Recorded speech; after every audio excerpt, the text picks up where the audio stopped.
Hello, good morning, नमस्कार।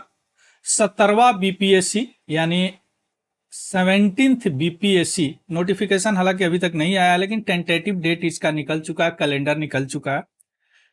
जो I think 30 सितंबर इन्होंने रखा है कि हाँ, ये आप एग्जाम पीटी का एग्जाम ले लेंगे। तो अभी हम थोड़ा सा बात करेंगे पीटी प्रीलिम्स एग्जामिनेशन, जो पहला स्क्रीनिंग टेस्ट होता है। तो जितने भी भारत का स्टेट सिविल सर्विस एग्जामिनेशन है वह यूपीएससी का धीरे धीरे नकल कर रहे हैं। बहुत सारे तो लगभग उसी की तरह हो गए और बहुत सारे धीरे धीरे नकल कर रहे हैं, है ना। तो उसी सिलसिले में बीपीएससी भी एक स्टेट पीसीएस है, तो वो भी यूपीएससी का नकल कर रहा है। तो हमको भी उसी तरह तैयारी करनी पड़ेगी बीपीएससी निकालने के लिए। और यह जो पीटी एग्जामिनेशन होता है, पीटी है, मेंस है, इंटरव्यू है, एज लाइक यूपीएससी, तो इसको गेटवे बोलते हैं। क्योंकि इसमें आने के बाद तो कुछ ना कुछ लोग लिख ही देता है। यहां आने के बाद पर्सनालिटी टेस्ट है या दूसरी चीज हो गया, है ना। अब यहां पे या इसको निकालना थोड़ा सा मुश्किल होता है बच्चों के लिए, है ना। बहुत सारे कोचिंग, बहुत सारे जो मटेरियल है मार्केट में, गाइड है, लेकिन फिर भी जो परसेंटेज होना चाहिए वो नहीं निकल पाता है। इसका कारण क्या है? हम पैटर्न को नहीं समझ पाते हैं। हमने एनालिसिस किया है 16 से लेके और 69th बीपीएससी पीटी का, और उसमें हमने देखा कि भैया जो भी पैटर्न जो है धीरे धीरे धीरे धीरे धीरे आगे की तरफ यूपीएससी की तरफ अग्रसित हो रहा है। उसी पे थोड़ा सा हम बात करेंगे और उसी स्ट्रेटजी के अनुसार मैं थोड़ा सा डिस्कस करूंगा कि कैसे पीटी को निकाला जाए, because PT is the gateway of the any examination as like the BPSC, है ना। लेकिन मेनली फोकस क्या होगा? बीपीएससी पे होगा। पहले सिलेबस की थोड़ा सा बात कर लेते हैं। 17th बीपीएससी में सिलेबस की बात करते हैं तो एज लाइक यूपीएससी, इसमें भी प्रीलिम्स होते हैं, इसमें भी मेंस होते हैं, इसमें भी इंटरव्यू होते हैं, है ना। इसमें या ऑब्जेक्टिव टाइप क्वालिफाइंग होते हैं एज लाइक यूपीएससी में। इसके नंबर आपको क्वालिफिकेशन में, मेरिट में नहीं जुड़ता, लेकिन मेंस में पहुंचने के लिए इसको क्वालिफाइंग करना जरूरी है। क्वालिफाइंग एक कट ऑफ मार्क्स निकलते हैं, जो कि अगर बीपीएससी की बात करें तो आप 90 प्लस ही लेके चलिए। इतना अगर आपका है तो आपका सिलेक्शन हो सकता है ना। 2 आवर का 2 घंटे का क्वेश्चन पेपर होते हैं, ऑब्जेक्टिव होते हैं, 150 क्वेश्चन होते हैं, मतलब एक क्वेश्चन 1 नंबर का।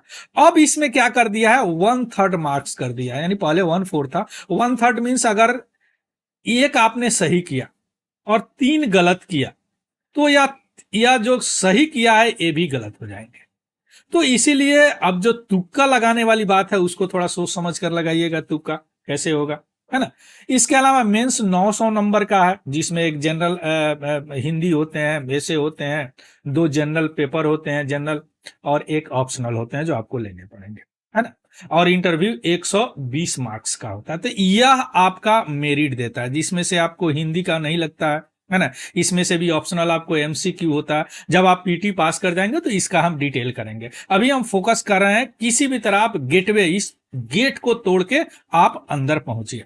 अगर सिलेबस की बात करें तो क्वेश्चंस पैटर्न प्रीवियस ईयर के पेपर को देख के सिलेबस इस तरह है कि बिहार का history, Indian national movement, role of Bihar, geography, mainly geography of Bihar, Indian polity, economy, अर्थशास्त्र, है ना। इसके अलावा इकोनॉमी जो बिहार में पोस्ट इंडिपेंडेंस के बाद चेंज हुआ है, जनरल साइंस और साइंस एंड टेक्नोलॉजी, अभी साइंस एंड टेक्नोलॉजी ज्यादा हो रहा है, और यह करेंट अफेयर्स है, नेशनल एंड इंटरनेशनल इंपॉर्टेंस, और ये जनरल मेंटल एबिलिटी है, क्वांट और रीजनिंग के होते हैं, है ना। तो यह मोटा मोटी पीवाई क्यू को देखने के बाद ऐसा ऑब्जर्व किया गया कि इस सबसे क्वेश्चंस पूछते हैं। अगर नंबर की वेटेज की बात करें तो मॉडर्न हिस्ट्री से 30, ज्योग्राफी से 25, पॉलिटी से 15, इकोनॉमी से 15, है ना। इसमें कई बार जो होते हैं एंशियंट के भी डाल देते हैं, लेकिन मेजरली होता है यही मॉडर्न हिस्ट्री से ही पीटी में पूछते हैं। या एग्जैक्ट नहीं है, थोड़ा बहुत इधर उधर हो सकता है, इसको एवरेज बोलेंगे। यहाँ पे साइंस से अब साइंस एंड टेक्नोलॉजी में कन्वर्ट हो रहा है एज लाइक यूपीएससी, जो 25 क्वेश्चंस आए, करेंट अफेयर से 30 और मैथ रीजनिंग से 10 क्वेश्चंस आए। क्लियर? या एवरेज है। अब हम साइंस जो पहले हम लोग जानते थे कि फिजिक्स पढ़ लीजिए, केमिस्ट्री पढ़ लीजिए, बायोलॉजी पढ़ लीजिए और इससे आ जाएगा 25 से 30 क्वेश्चंस। अब यह कन्वर्ट हो रहा है साइंस एंड टेक्नोलॉजी की तरफ। साइंस क्या है? Science exist in nature. Science को कोई बनाता नहीं है, वह नेचर में होता है और उसको हम डिस्कवर्ड करते हैं, उसको हम फाइंड करते हैं। कैसे करते हैं? एक्सपेरिमेंट करके करते हैं, ऑब्जर्व करके करते हैं, है ना। अब जो भी नॉलेज यहां से हम लेते हैं, एक्वायर करते हैं, वो नॉलेज यहाँ पे टेक्नोलॉजी के माध्यम से कुछ डिवाइस बना के हम अगर प्रैक्टिकल यूज में उसका इस्तेमाल करते हैं तो उसको टेक्नोलॉजी बोलते हैं। तो बिना साइंस का टेक्नोलॉजी नहीं हो सकता, इसीलिए साइंस एंड टेक्नोलॉजी कहते हैं। यानी बिना टेक्नोलॉजी को कोई साइंस का मीनिंग नहीं है और बिना साइंस का टेक्नोलॉजी पॉसिबल नहीं है। इसीलिए हमेशा देखेंगे लिखा हुआ रहेगा साइंस एंड टेक्नोलॉजी।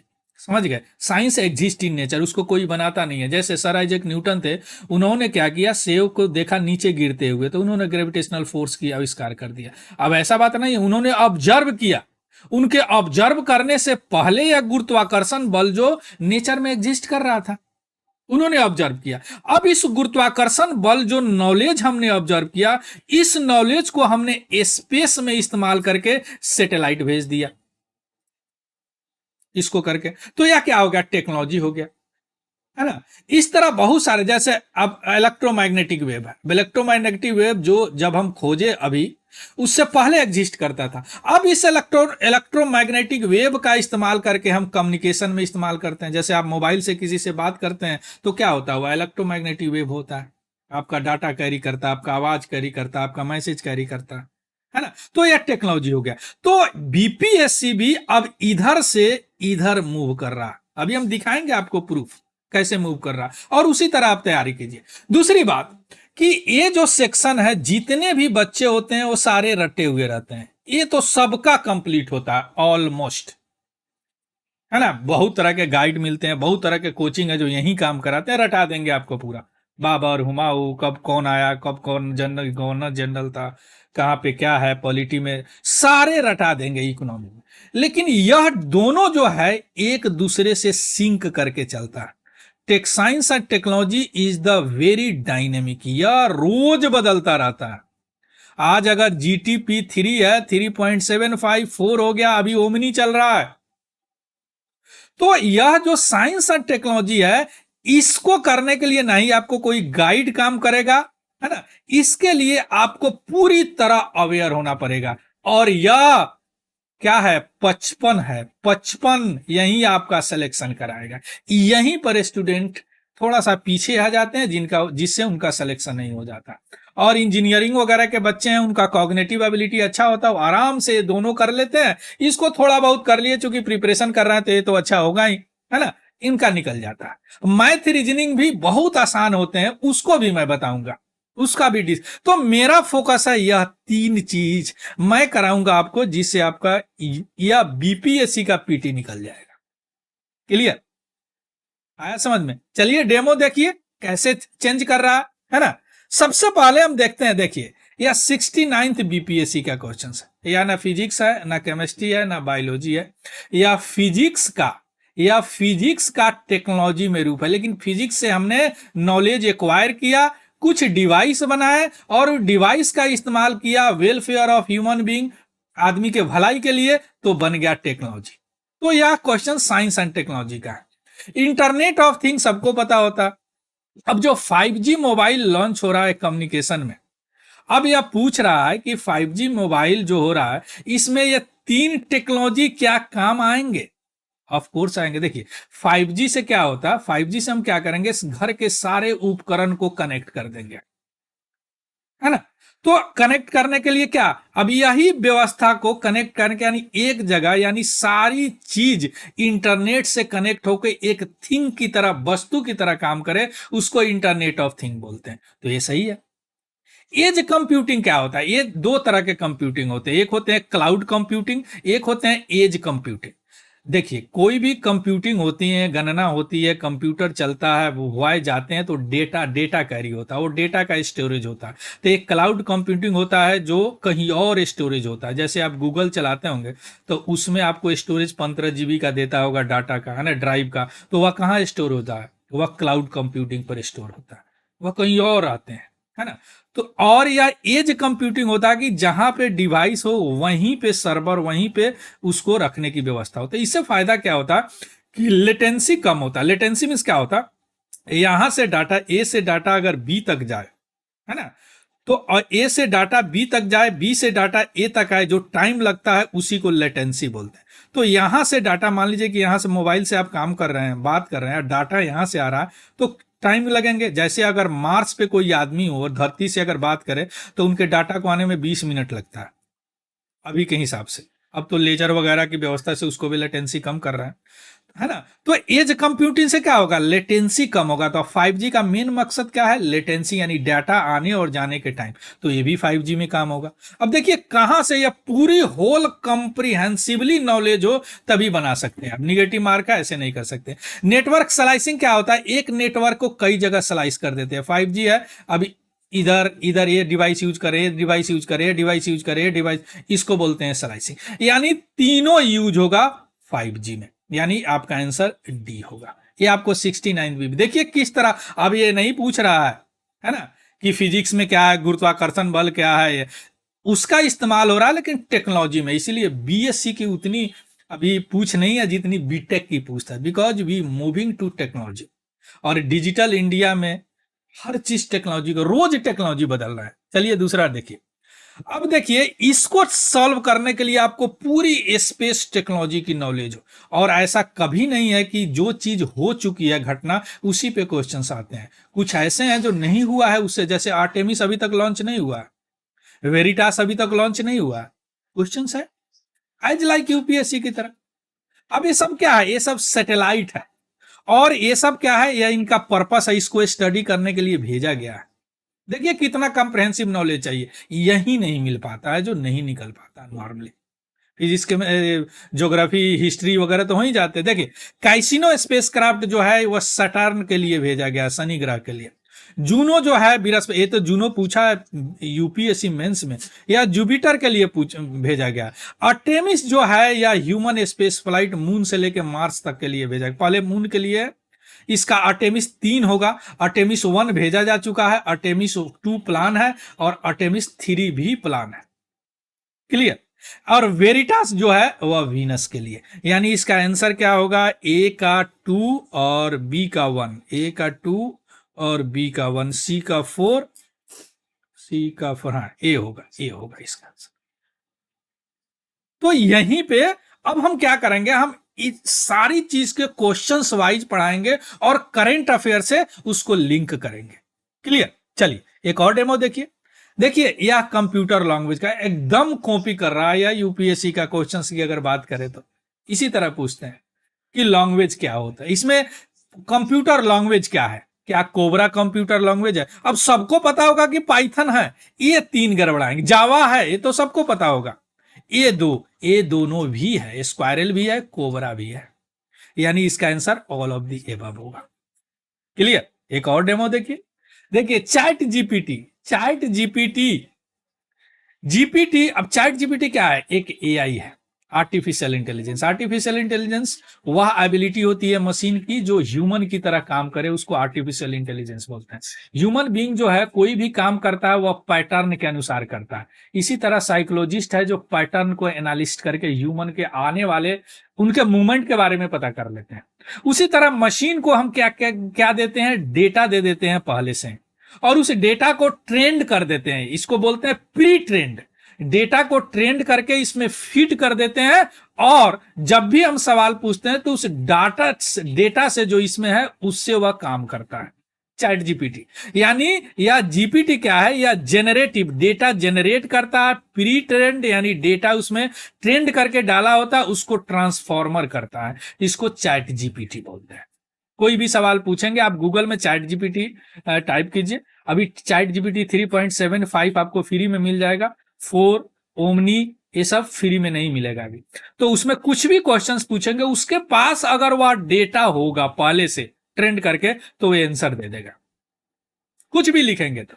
अब देखिए, अब चैट जीपीटी तो शुरू हुआ था उस समय, अभी चैट जीपीटी के अलावा बहुत सारे चीजें आ गए। गूगल का ओमनी आ गया है, आपको मेटा एआई भी आ गया। तो अब ये सारी आपको नॉलेज होनी चाहिए। अब ये सब क्या है, एक आर्टिफिशियल इंटेलिजेंस है। अब करंट अफेयर्स की बात करें तो इंडिया में भी टीचर एआई हो गए हैं केरला में, जो कि पढ़ा रहे हैं बच्चों को, उनसे बात कर रहे हैं, है ना। तो ये पूरी तरह डायनेमिक है। देखिए यूपी बीपीएससी के कुछ क्वेश्चंस लाए, बहुत सारे क्वेश्चंस मुझे देखिए दिखे, और धीरे धीरे ये बढ़ ही रहे हैं। क्योंकि क्या है, स्क्रीनिंग है, आपको छांटना है उसको, तो छांटने का माध्यम तो यही हो सकता है पूरी तरह डायनेमिक बना दे, तो आपको भी डायनेमिक होने पड़ेगा। और जो एक सेक्शन हम बताएं जिसमें हिस्ट्री है, ज्योग्राफी है, इकोनॉमी, वो सबका होता है ना। अगर 150 में बात करें तो 150 में 100 के करीब ऑलमोस्ट सबको आते हैं। अगर कट ऑफ की बात करें 100 की बात करें, अगर 50 में से 100 कट ऑफ आ रहा है, अब इसमें से जो 25 है वही सबको नहीं आता है, जो आपको आना पड़ेगा। क्लियर। एक और देखिए, पल्सर या यूनिवर्स का क्वेश्चन, ये पूरा कैटेगरी देखिए। बीपीएससी क्या होगा इसमें स्टेटमेंट, यूपीएससी इसमें स्टेटमेंट बना देगा। इन्होंने स्टेटमेंट नहीं बनाया, सीधे पूछा कि इसका डिफिनीशन। अब इसको समझने के लिए सबसे पहले आपको न्यूट्रॉन स्टार अगर नहीं आएगा तो ये आप नहीं समझ सकते। अब न्यूट्रॉन स्टार क्या है, छोटा ब्लैक होल है। ब्लैक होल क्यों बनता है, इसलिए बनता है, ब्लैक होल क्यों बनता है कि तारों के लाइफ कर्म में बनता है।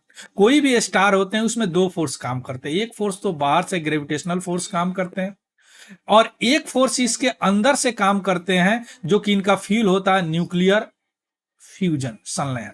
इसलिए गोला होते हैं। इसमें से कोई अगर कमजोर हुआ, अगर फ्यूल खत्म हो गया तो ये बिखर जाएगा, अगर ग्रेविटेशनल फोर्स ज्यादा हो गया तो ये पिचिक जाएगा। यहीं से ब्लैक होल का निर्माण होता है। और छोटा ब्लैक होल होता है, यानी ब्लैक होल का मास अगर 5 सन के मास से अगर कम हो गया तो उसको न्यूट्रॉन स्टार बोलते हैं, 4 से 5, है ना। और न्यूट्रॉन स्टार अगर बहुत तेजी से घूम रहा है किसी बॉडी के चारों तरफ, उसी को पल्सर बोलते हैं। अब इसको समझने के लिए पूरा यूनिवर्स आपको समझना पड़ेगा, यानी इसका आंसर क्या होगा, रोटेटिंग न्यूट्रॉन स्टार। आया समझ में। देखिए ये देखिए, अक्टूबर 2022 में टेस्ला ने एक ह्यूमनाइड रोबोट लॉन्च किया। ह्यूमनाइड रोबोट मीन्स वैसा रोबोट जो ह्यूमन के शकल का हो, है ना। अब उसका नाम क्या है, अब देखिए हमने गगनयान अभी भेज रहे हैं, गगनयान में भी हमने रोबोट रिलीज किया जिसका नाम है वायु मित्र, वायु मित्र, है ना। अब हो सकता है ये पूछ दे आपको, तो आपको पता होनी चाहिए। और हर मिशन में जो कि थोड़ा दूर जाता है, या उसको बोलिए कि अगर ह्यूमन को कैरी करने वाला होता है, तो उसमें सबसे पहले रोबोट जाते हैं, है ना। करंट अफेयर्स का आप हमारा चैनल करंट अफेयर्स के प्लेलिस्ट में देखेंगे, जो भी करंट अफेयर्स आया होगा इससे रिलेटेड मैं उसको जरूर डिस्कस किया। इसका ऑप्टिमस है। क्लियर। सोफिया भी एक रोबोट है, ह्यूमनाइड रोबोट है, सऊदी अरब में, जिसको पहली बार जो है ना सिटीजनशिप मिला, ऐसा रोबोट जिसको नागरिकता मिला। एटलस भी रोबोट है, लेकिन यहां पूछा है टेस्ला के बारे में, तो क्या है, या ऑप्टिमस यहां सही आंसर। क्लियर। तो आप समझ गए क्यों सिलेक्शन नहीं होता है। तो अब हम क्या करेंगे, साइंस एंड टेक्नोलॉजी का, जैसे हमने देखा हूं 68 या 67 में रुद्रम मिसाइल पूछा है। रुद्रम मिसाइल किससे संबंधित है, जो हमारे पास है रुद्रम मिसाइल। ये सारी चीज एक एक करके हम कोई क्वेश्चंस उठाएंगे, उसका पूरा पेरिफेरल समझाएंगे, उसका करंट अफेयर से लिंक करेंगे, उसके बाद आपके सामने प्रेजेंट करेंगे। Clear. So thank you, have a good day, and इस बार पीटी निकालिए आप लोग। So thank you very much.